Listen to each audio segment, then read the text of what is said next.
तो स्वागत है दोस्तों आप लोगों का इस नए वीडियो में, जहां पर हम एक एनालिसिस करने वाली हैं इस बार CGL 2024 टॉपर्स की कि किन्होंने कितना मार्क्स लाया है रॉ और किस शिफ्ट में, और एक अंदाज़ा लगाया जा सकता है कि उनके कितने मार्क्स बढ़े होंगे नॉर्मलाइजेशन से, और एक डिफरेंस देख सकते हैं हम लोग कि किस शिफ्ट में कितने डिफरेंस के कारण कौन आगे बढ़ा कौन पीछे रह गया। और ये बहुत ही ज़रूरी है समझने के लिए 2025 जो भी एस्पिरेंट्स हैं उनके लिए कि कितने मार्क्स लाने होंगे।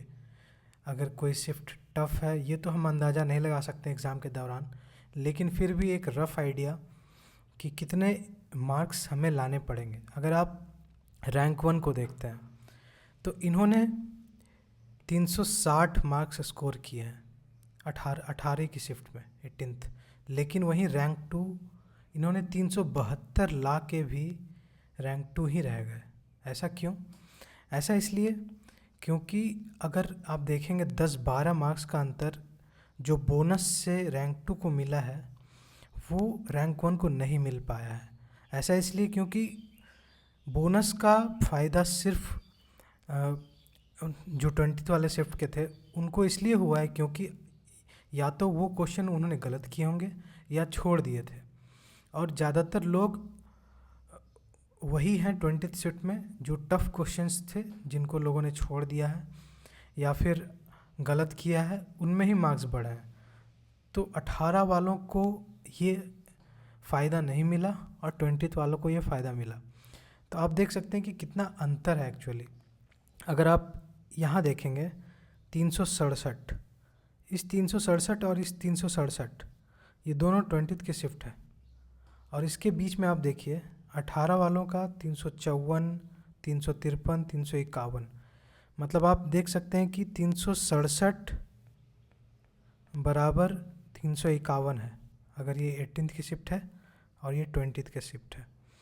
तो ये बहुत ही दिलचस्प डेटा है एक्चुअली आपको समझने के लिए कि आपको कितना स्कोर करना पड़ेगा आगे के एग्ज़ाम के लिए। और हाँ, बोनस से बहुत ही अंतर पड़ा है मार्क्स को, लेकिन फिर भी आप एक अंदाज़ा लगा सकते हैं कि अगर नॉर्मलाइज होंगे तो कितना अंतर बनेगा दोनों में। तो चलिए आगे बढ़ते हैं। इस डेटा के साथ मैंने सबों के रिज़ल्ट्स जो रॉ स्कोर के सीट्स हैं रैंक मित्रा से उनको भी कंपाइल किया है। तो हम देखेंगे आगे कि किसके कितने मार्क्स बने हैं एग्जैक्टली एग्ज़ाम में। नॉर्मलाइजेशन का तो पता हम नहीं लगा सकते हैं क्योंकि वो पर्सनल डेटा है, लेकिन फिर भी एक रैंक मित्रा जो भी स्कोर कार्ड प्रोवाइड करती है वहाँ से हम लोग देख सकते हैं। तो अगर रैंक 1 के बारे में देखते हैं तो इन्होंने पूरे 86 इनको मिला है मैथ्स में, रीजनिंग में 82, इंग्लिश में इन्होंने 135, और ये बहुत ही इम्पॉर्टेंट है कि जीके में everyone under 10 is scoring above 50 और 55, तो इन्होंने 57 स्कोर किया, तो इनका 360 टोटल बना है। अब रैंक 2 को देखते हैं। रैंक 2 इन्होंने 90 में 90 स्कोर किया है, 86, 135, और जीके में इन्होंने 61। दिस इज़ वेरी नाइस, बहुत ही बढ़िया स्कोर है एक्चुअली में। और इनकी शिफ्ट थी 20th की, तो इनको ज़रूर फ़ायदा मिला होगा। कम से कम 10 नंबर का फ़ायदा तो जीके में ज़रूर मिला है, क्योंकि वो क्वेश्चंस लोग गलत कर दिए थे।